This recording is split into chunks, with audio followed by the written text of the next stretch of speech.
Hello, moi c'est Alice et vous écoutez Whisper, le podcast qui se penche sur les défis futurs des entreprises, qu'ils soient technologiques, éthiques, moraux, logistiques. Chez Job Teaser, on a une mission, vous aider à trouver votre voie. Alors on a décidé de lancer Whisper, un podcast où l'on part à la rencontre de spécialistes de leur secteur afin de mieux comprendre les grands bouleversements en cours ainsi que ceux à venir au sein de leurs industries. Bref, de l'info d'insider pour décrypter les impacts de ces mutations sur la façon de travailler, de produire, de concevoir, d'imaginer même. Pour ce nouvel épisode, j'ai rendez-vous chez AXA pour parler de Green IT. Et oui, si dans nos esprits, le numérique est souvent abstrait, l'impact écologique des nouvelles technologies est bien réel et une prise de conscience sur le sujet est nécessaire pour une transition écologique plus vaste. Anne-Sophie travaille pour le groupe AXA depuis de longues années. Ingénieure de formation, elle a voyagé et travaillé dans le monde entier. Aujourd'hui, chez AXA France, elle est en charge des systèmes d'information, de l'assurance santé et des collectives. Et elle est aussi sponsor d'un sujet très important pour l'entreprise, le Green IT. Bonjour Anne-Sophie. Bonjour Alice. Avant de rentrer dans notre sujet du jour, qui est le Green IT, permets-moi de te dire que je suis ravie de faire ta connaissance. Moi aussi. Peux-tu me raconter quel a été ton parcours, tes études, tes différentes expériences professionnelles jusqu'à ton poste actuel ? Oui, bien sûr. Alors moi, je suis un ingénieur. Je pense qu'on peut me caractériser comme ça. J'ai fait mes études à Supélec et ensuite je suis rentrée chez Thales pendant 16 ans où j'ai fait vraiment de l'ingénierie, des radars et puis je suis tombée dans l'informatique avec des centres de contrôle de trafic aérien. Donc des vrais challenges, beaucoup d'innovation chez Thales, c'était très intéressant. Et puis au bout de 16 ans, je suis partie faire un peu de consulting en gestion de projet. J'étais un auditeur certifié spécialisé sur ce qu'on appelle des hauts niveaux de maturité. Donc comment travailler de façon productive et qui apporte de la valeur à l'entreprise. Et puis j'ai été recrutée chez AXA, ça fait maintenant 14 ans déjà, et Dieu sait que ça passe vite. D'abord au groupe, où on travaillait sur justement comment améliorer transversalement notre gestion de projet, mais aussi la gouvernance de nos grands programmes, qui sont des programmes qui ont beaucoup d'enjeux et qui sont revus avec le groupe. Et puis je suis partie à Hong Kong pendant 18 mois, travailler sur la stratégie de la région Asie. Et puis finalement au Japon pendant 4 ans, où je m'occupais avec l'IT de tous les grands projets, comment répondre aux stratégies de l'entreprise à travers ces grands projets, les délivrer bien sûr, parce que j'avais toutes les équipes de chefs de projet. Et je suis rentrée en France, ça fait maintenant 4 ans. J'ai rejoint AXA France il y a 4 ans. Je suis en charge de la DSI, des systèmes d'information, de tout ce qui est santé et collective. Tu as donc eu plusieurs longues expériences à l'étranger. Qu'est-ce que ça t'a apporté sur le plan personnel et sur le plan professionnel ? Alors beaucoup à l'étranger, parce que je suis aussi partie en Australie pour Thales, donc en tout 10 ans de ma vie professionnelle. Mais pas que l'étranger, j'ai vécu à Lille, à Rennes, à Paris, à Bordeaux, à Toulouse. Donc c'est aussi ce côté multiculturel qui me passionne. Je trouve qu'arriver dans un pays et être capable de s'adapter, de comprendre les autres, de parler le langage tout en étant soi-même, c'est beaucoup d'ouverture.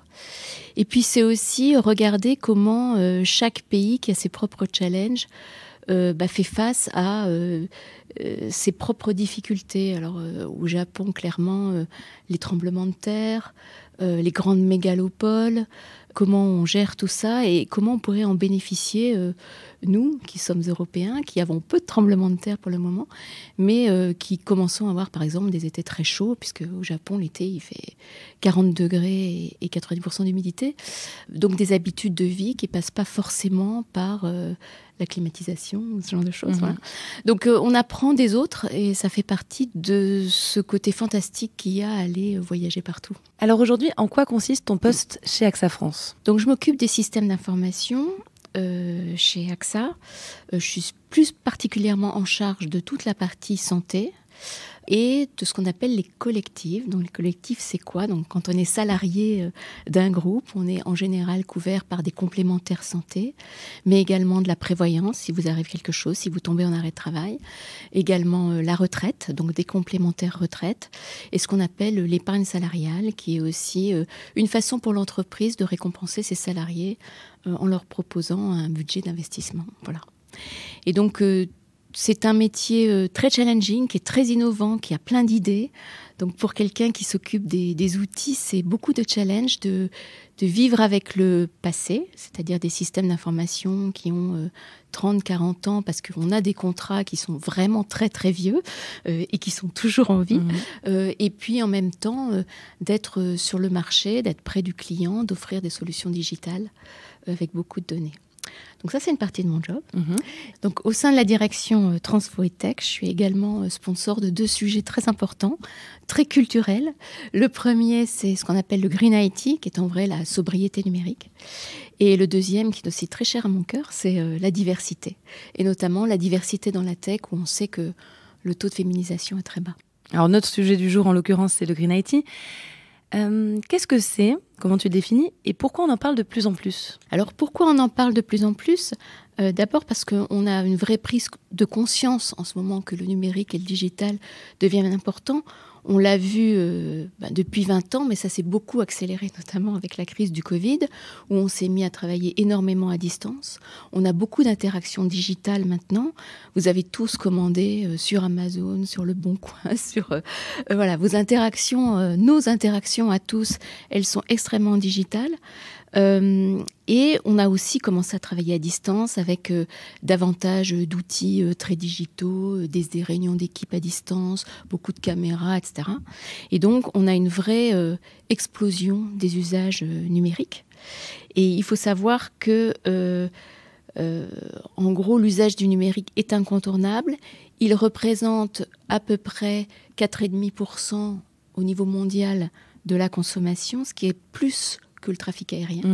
Donc, on y pense moins, on y pense beaucoup moins, mais ça fait partie des sujets. Et puis, par ailleurs, c'est une croissance actuelle d'environ 9% par an.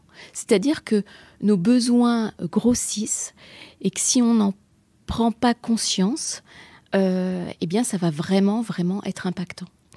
Et donc, il est vraiment temps de réagir sur ces sujets-là. Et on a vraiment décidé avec David Guillot, le patron de la direction Transfo et Tech, de prendre ce sujet à bras-le-corps. Ça fait maintenant plus de 2 ans. Et de se dire, nous avons notre rôle à jouer au sein de l'entreprise, mais aussi socialement. Voilà. Donc, c'est un vrai sujet, cet impact digital. Et il tient à cœur à AXA, mais aussi à nous tous en tant que citoyens. Mais comment ces questions vous concernent particulièrement chez AXA en tant qu'assureur ? Alors, être assureur, c'est gérer le risque. Et bien évidemment, l'impact climatique en tant qu'assureur, il est quasiment le premier sujet dont il faut s'occuper, même au-delà de la cybersécurité, même dans l'IT. Et donc, c'est un sujet qui tient vraiment à cœur d'AXA. On a beaucoup d'engagement sur ces sujets. On a un coût annuel des dommages dus aux événements naturels qui a été multiplié par 3 depuis 30 ans. Donc, il y a un vrai impact en tant qu'assureur. Mais au-delà de ça, c'est une vraie place dans la stratégie centrale du groupe. Et l'un de ces piliers, c'est vraiment l'impact environnemental. Donc c'est vraiment un sujet qui est important et sur lequel AXA veut accélérer. Et pour mesurer nos actions, et notamment sur ce sujet, on a mis en place un index, un indicateur AXA pour le progrès, qui est suivi de façon très proche par le groupe AXA dans sa totalité et évidemment par AXA France. Quels sont vos principaux leviers d'action pour maîtriser et réduire votre impact, et notamment sur cette question de la sobriété numérique ? Alors ça fait très longtemps que AXA est engagé dans l'impact climatique et environnemental. On a beaucoup de sujets, 83% de nos affaires nouvelles sont des offres dites citoyennes. On a des sujets particuliers avec nos réseaux de distribution, avec les commissions prévention RSE Réussir. On a une politique environnementale importante et elle repose en fait sur 3 piliers principaux. Le premier, c'est vraiment les investissements. Donc sur les investissements, on a un objectif d'accélération de nos investissements verts. Et on a également un plan, alors ça fait longtemps qu'on est sorti maintenant du tabac, puis après on a eu un plan de sortie du charbon, et on travaille aussi sur les plans de sortie avec les sujets qui impactent le pétrole. Le deuxième pilier, c'est vraiment ce qu'on appelle l'assurance verte. C'est-à-dire que, par exemple, en assurance auto, on encourage le réemploi de pièces déjà utilisées. On a aussi des garanties vertes où on encourage nos clients en cas de sinistre de réparer de façon positive sur l'environnement. Donc ça, c'est aussi un sujet très important. On a aussi des actions où on veut promouvoir tout ce qui est assurance inclusive. Ça, c'est très cher à notre patron Thomas Buberl qui veut vraiment agir sur ces sujets. Et puis, le troisième axe, c'est vraiment celui de l'empreinte carbone d'AXA. Voilà. Et notamment, on va dire, chez AXA France, je disais que ça fait longtemps qu'on s'intéresse à ces sujets, puisqu'on a déjà réduit depuis 2012 à 2019 60% de nos impacts CO2. Donc ça a été mesuré régulièrement depuis 2012, donc c'est un engagement de long terme. Et on continue, bien évidemment, à vouloir réduire cette empreinte de 20% encore, et puis, si possible, neutre au niveau carbone. Faut savoir qu'AXA France, c'est 10 000 salariés au travail, c'est 15 000 conseillers auprès de nos clients. Donc forcément, l'entreprise elle-même, elle a un impact important. Voilà. Il faut savoir aussi qu'on est très impliqué sur tout ce qui est faire connaître l'impact du climat. On a créé une Climate Academy. Cette Climate Academy, elle a été créée à la fois pour les collaborateurs et à l'extérieur. Et on a un objectif qui est quasiment atteint, que 100% de nos collaborateurs soient formés sur ce sujet de la Climate Academy, avec des modules qui touchent l'ensemble de nos impacts environnementaux. C'est une façon d'éduquer l'ensemble des collaborateurs, et c'est très important. On y reviendra un petit peu sur la place des collaborateurs, notamment sur cette question donc, du Green IT. Toi, concrètement, quel type de projet tu mènes, avec quels objectifs et à quel horizon ? On a un ensemble de projets qui sont objectivés quantitativement. Donc on essaye de compenser ces 9% d'augmentation et de réduire au mieux notre impact. On travaille à la fois sur des actions assez court terme et puis des actions plus long terme. Donc le projet s'articule en 3 temps. Le premier, c'est vraiment de maîtriser notre mesure, parce que sans mesure, on ne sait pas où on est, on ne sait pas où on va, et on ne sait pas quels sont les leviers majeurs sur lesquels il faut travailler. Donc cet aspect mesure, on a commencé à le travailler depuis 2 ans, notamment avec le groupe AXA, qui a mis en place cette mesure de notre impact CO2 sur l'ensemble de toutes les compagnies d'AXA. Et donc, on est capable de dire, alors les mesures ne sont pas parfaites, on y reviendra, mais en tout cas, on sait à peu près d'où on part, on sait où on veut aller. Le deuxième pilier, il est de mettre en place ces actions par rapport à ce qui a le plus d'impact en termes de mesures, bien évidemment. Les meilleurs leviers. Le deuxième sujet, c'est donc aussi d'emmener les collaborateurs avec nous. Et donc, ces collaborateurs, il faut qu'on les éduque, il faut qu'on leur prenne conscience, comme tout projet de changement, ça commence par la prise de conscience, et puis ensuite on peut amener les sujets d'amélioration. Donc il faut globalement qu'on gagne en maturité sur les sujets. Et puis le troisième sujet, c'est que le sujet de la sobriété numérique, c'est pas un sujet à part dans l'entreprise. C'est pas un sujet RSE, c'est pas un sujet qu'on gère à côté. C'est un sujet qui est au cœur de nos activités. Et cette partie-là, je l'ai appelée Green by Design. L'idée, elle est vraiment de dire, dans les projets qu'on mène, dans toutes les activités qu'on fait, comment peut-on s'assurer qu'on est en mesure de comprendre l'impact de ces activités sur notre empreinte carbone ? Et puis aussi, qu'est-ce qu'on peut faire pour l'améliorer ? Donc, si je reviens sur ces 3 piliers, ça fait des projets qui démarrent. Il faut savoir que le Green IT, c'est comme le bébé de la RSE. On est tout jeune sur le sujet. Donc, d'abord, le sujet de la mesure. Alors, le sujet de la mesure, il est à la fois complexe parce que les équipements numériques prennent diverses formes. Ça peut être évidemment le PC, le téléphone, ça peut être les data centers, ça peut être le cloud, ça peut être les progiciels qu'on utilise et la façon dont sont gérées leurs infrastructures. Et donc, on est très dépendant sur nos mesures, pas que de nous-mêmes, mais également de ses fournisseurs. Et donc, mesurer cet impact, c'est donc aussi faire beaucoup de lobbying auprès de ses fournisseurs pour avoir les vrais chiffres. On peut dire aussi que dans la mesure, et une chose qu'il faut vraiment savoir, ce qui est important, c'est certes la consommation, Mais sur nos équipements, ce qui est vraiment important, c'est la production. Quand vous achetez un téléphone, ça je pense que maintenant tout le monde le sait, 85% de son impact CO2 a déjà été consommé par la fabrication du produit. Et pour un PC portable, c'est à peu près 50%. Donc on a beaucoup de choses à faire dans la mesure sur la longévité des équipements. Et ça, c'est un axe important de notre plan d'action. Donc cette partie-là, on a déjà fait des actions court terme, hein, vous demandez le timing. L'action court terme, ça a été d'étendre nos équipements de 6 mois. Du coup, on a d'autres réflexions, cette fois-ci plus long terme, pour en fait étendre nos équipements à des durées de vie plus longues. Et pour ça, on travaille avec des équipementiers pour voir quelles sont les actions qu'on peut mener avec eux pour que leurs équipements aient une durée de vie plus longue. Et que ce soit les équipementiers, des fournisseurs de logiciels ou de plateformes ou autres, est-ce qu'ils sont réceptifs à ces problématiques que vous leur apportez Alors, il faut se battre un petit peu. Il faut se battre un petit peu. Il faut se battre un petit peu pour la visibilité des mesures. Donc pour ça, on a des fournisseurs qui, en termes d'émissions, en général, on a les chiffres. En termes de production, c'est plus compliqué. Et donc, on travaille, nous, beaucoup avec le groupe, même si le terreau français est fait beaucoup de lobbying aussi pour avoir ces chiffres. Donc, on a globalement un plan d'action auprès de ces équipementiers ou ces fournisseurs, par exemple, dans le cloud. Sur les équipementiers, là, je pense que ça devient une vraie condition de business pour eux, en fait. Oui. Puisque évidemment, on n'est pas les seuls à vouloir étendre la vie de nos équipements. Et toute cette obsolescence programmée sur des postes qui sont fournis à des grands groupes sur des milliers de postes, évidemment, je pense qu'eux, ils sont réceptifs. D'ailleurs, on travaille avec eux, on fait des tests, ce qu'on appelle des proof of concept, donc des essais pour voir si des actions marchent ou pas.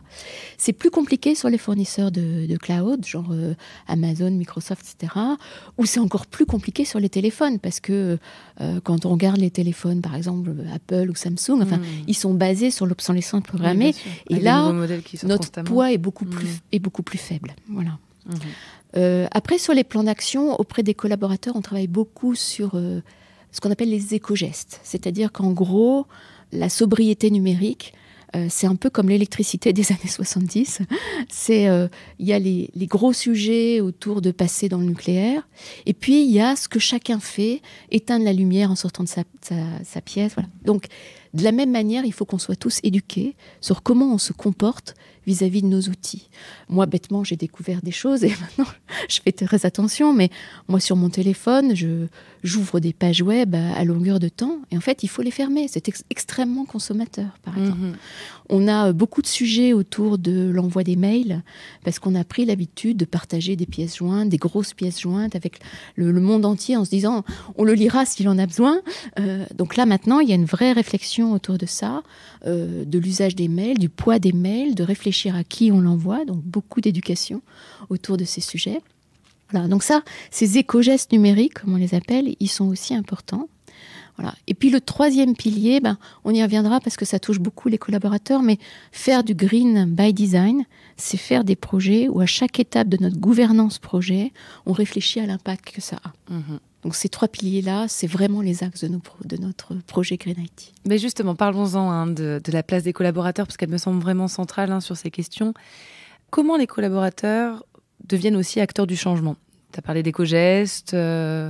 Comment ça s'organise vraiment chez AXA ? Alors déjà, ils sont très volontaires. C'est-à-dire qu'il ne se passe pas un jour sans qu'il y ait un collaborateur qui ait envie de partager ces sujets. Ce qui est vraiment un signe des temps, c'est que c'est un sujet qui n'est pas qu'un sujet de marque d'AXA vis-à-vis de l'extérieur. C'est un sujet de marque d'AXA vis-à-vis de ses propres collaborateurs. Donc ça, c'est vraiment important. Sur les impacts, il y a ce qu'on fait proactivement dans mon programme ou quelque part, on essaye de faire ce Green by Design. Et pour faire le Green by Design, en fait, on a monté une gouvernance avec une représentation de tous nos métiers dans l'IT. Donc, des architectes. Donc sur les architectes, on va réfléchir à l'impact de nos architectures. Alors l'architecture d'entreprise, donc comment nos grands projets de transformation vont impacter positivement, négativement l'impact CO2. Ça peut être aussi l'architecture de solutions, c'est-à-dire au quotidien, le petit projet, est-ce qu'il va apporter plus de choses? Il faut qu'on s'outille. Donc là, de la même manière, on regarde des outils du marché qui peuvent nous permettre de mesurer si nos projets en développement et en usage, en consommation, ont un impact positif ou négatif. On a bien évidemment les règles du X. Donc, ce qu'on appelle l'UX, c'est en gros comment on peut emmener l'utilisateur dans son parcours.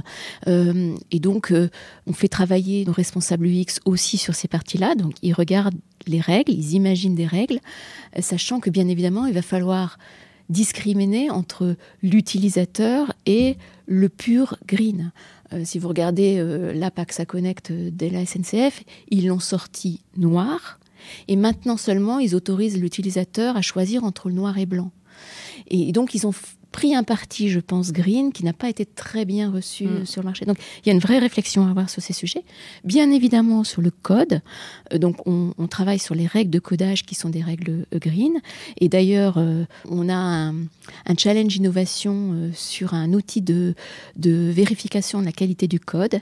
Et on a 4 développeurs chez nous qui vont faire un espèce de hackathon pour, implémenter des règles de codage green dans ces outils de qualité de code. Et donc, ils sont très motivés parce que, ils ont envie de faire ça, ça leur plaît, et c'est aussi contribuer globalement à la planète. Et puis, bien évidemment, chez les testeurs, de la même manière, est-ce qu'on libère bien nos espaces de test au bon moment? Parce que, de la même manière, il y avait sûrement des habitudes qu'il faut maintenant remettre en cause sur toute notre gouvernance projet, avec des indicateurs, des mesures évidemment, parce qu'il faut être quantitatif, il faut savoir ce qu'on fait. Et ça, c'est une façon d'induire les collaborateurs. La deuxième, c'est qu'on a évidemment des espaces collaboratifs qui se sont montés de façon un peu spontanée et sur laquelle on a des leaders qui travaillent avec nous en termes de communication, partage des éco-gestes, ça peut être monter des challenges sur une équipe à un endroit donné pour faire prendre conscience aux collaborateurs d'une équipe, alors partout en France, ça peut être à Nantes, ça peut être à Toulouse, ça peut être à Paris, sur l'importance de nos gestes au quotidien et aussi qu'ils soient moteurs et proposent des choses. Voilà. Donc en fait, tous les métiers ont des manières d'agir sur le Green IT spécifiques. Tous les métiers, il y a des vrais challenges. Il y a des challenges, par exemple, autour de la data. Puisqu'on sait que la data est extrêmement consommateur et en même temps, la data, on en a besoin parce que depuis qu'on utilise de la data, des data lakes, on a beaucoup de data scientists, on peut faire des choses merveilleuses pour le client. On peut automatiser des choses pour le collaborateur. On peut apporter aux clients des services plus adaptés à leurs besoins. Et en même temps, il faut qu'on ait une vraie réflexion de est-ce que j'utilise vraiment cette donnée? Est-ce que j'ai vraiment besoin de faire du big data sur cet événement-là? Moi, j'ai eu des vraies réflexions avec un séminaire sur la 5G parce que lors de séminaires, ils cherchaient des use cases et il faut qu'on ait vraiment des mesures, par exemple, sur la 5G, chose qu'on n'a pas pour le moment.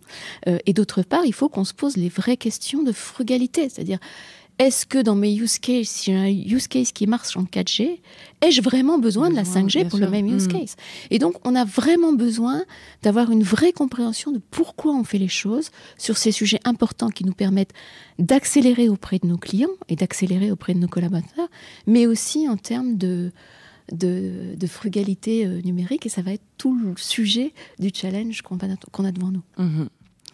Est-ce qu'il y a un accomplissement dont tu es particulièrement fière ? Alors moi, en général, je suis fière de ce que je fais. Je pense que c'est important. Déjà, je suis fière que David m'ait proposé de prendre en charge ce sponsorship. On a un peu tâtonné. On est allé très bottom-up, c'est-à-dire qu'on a plutôt sollicité au départ les collaborateurs. On n'a pas beaucoup structuré le plan. Et ce dont je suis très fière maintenant, c'est qu'on a un plan qui tient vraiment la route.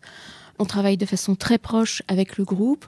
On est plutôt considéré comme rôle modèle. Donc, on est amené à l'intérieur du groupe à témoigner sur comment on s'y prend, ce qu'on fait. On a un vrai plan. Je pense qu'on y met des vraies valeurs. Et je pense que c'est ça la fierté. La fierté, c'est de ne pas faire du greenwashing, c'est d'avoir envie de faire ça parce qu'il y a du sens derrière. Est-ce que, malgré tout, tu rencontres parfois des difficultés ou des frustrations ? Alors, oui, la frustration principale, c'est qu'on est le bébé de la RSE. Donc, face aux questions qu'on nous pose, on n'a pas toutes les réponses. Et ça, c'est un peu frustrant parce que, je vais donner des exemples très concrets, très bêtes. On nous dit, n'utilisez plus le mail pour envoyer vos messages, partagez vos documents par Teams. Mais pour le moment, on n'a pas prouvé quelle était la valeur quantitative d'un partage de documents sur Teams versus celui d'envoi par email. Donc, intuitivement, on sent bien que aller voir un document, d'abord, vous n'irez le voir que si vous en avez besoin. Donc, c'est forcément légitime, mais en même temps, on ne sait pas le quantifier. Donc, il y a une petite frustration autour du fait qu'on découvre des choses. Tout doit être justifié par des données, des chiffres pour prouver le bien fondé des... Oui, en même temps, je pense que tout ne doit pas être justifié, parce que sinon, on ne ferait rien non plus. Donc, c'est le subtil équilibre entre la raison et le bon sens, et puis la mesure pour réaliser quels sont vraiment nos impacts. Voilà. Ça, c'est la frustration. Et les difficultés que moi j'entrevois, on l'a évoqué un peu avec la data, c'est qu'à un moment donné, au-delà de ce qu'on fait qui est très concret sur le long terme, il va falloir mettre des critères d'éco-responsabilité au même titre, donc de sobriété numérique, au même titre que de sobriété financière, au même titre que d'impact UX pour le client, d'avoir un beau parcours pour lui, et équilibrer tous ces événements-là, ça va être le challenge, je pense. Quelle place pour l'innovation dans le Green IT qui est dirigée par cette idée de sobriété, de frugalité ? Eh bien, c'est que nous sommes les bébés de la RSE. On a d'un côté le revers de la médaille, mais on a aussi l'avantage. C'est qu'en fait, on découvre complètement un certain nombre de sujets, on apprend en marchant, et il n'y a pas plus innovant que d'apprendre en marchant. Et donc, on apprend sur nous-mêmes, on met en place des nouveaux indicateurs, et on découvre aussi qu'on a des indicateurs qu'on avait mis en place, ce qu'on appelle le FinOps, qui nous permet en fait de mesurer l'impact financier de notre usage du cloud et de s'assurer qu'il est contrôlé. Et bien cet indicateur, il va dans le même sens que celui de la sobriété numérique. Donc on est déjà sur ces sujets-là. On a par exemple, ce challenge EcoCode pour des développeurs, je trouve ça relativement innovant. On met en place un outil qui a été proposé lors d'un challenge de nos jeunes talents, qui s'est d'ailleurs très impliqué sur tout ce qui était sobriété environnementale, pas que numérique, mais aussi. Et ils ont proposé qu'on développe un petit outil qu'on appelle le DigiScore.